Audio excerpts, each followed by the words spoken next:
If this situation is all too familiar to you, then it's probably time to replace your trunk struts. So, let me show you how to replace your trunk struts like a pro. If you're working by yourself, first thing you're going to want to do is find something to prop up the trunk, then make your way to whichever strut you want to start with. We're choosing with the driver's side. Coming down to the bottom, you want a flathead screwdriver, and you're going to pry up on this little collar.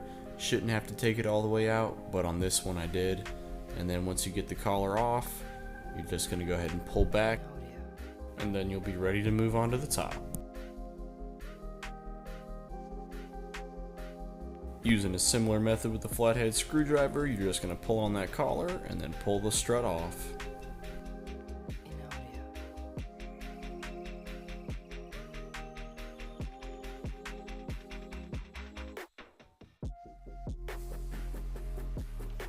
Once you've got your new struts unboxed and ready to put back on, you're going to reverse the process, pull back on that collar, and then slide it over top of the ball.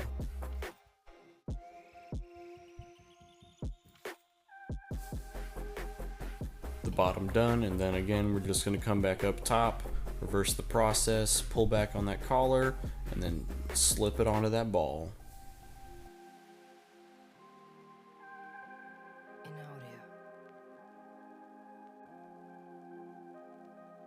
And then we're just going to hop over to the passenger side, repeat the same steps, get that all done and good, and then we're almost done.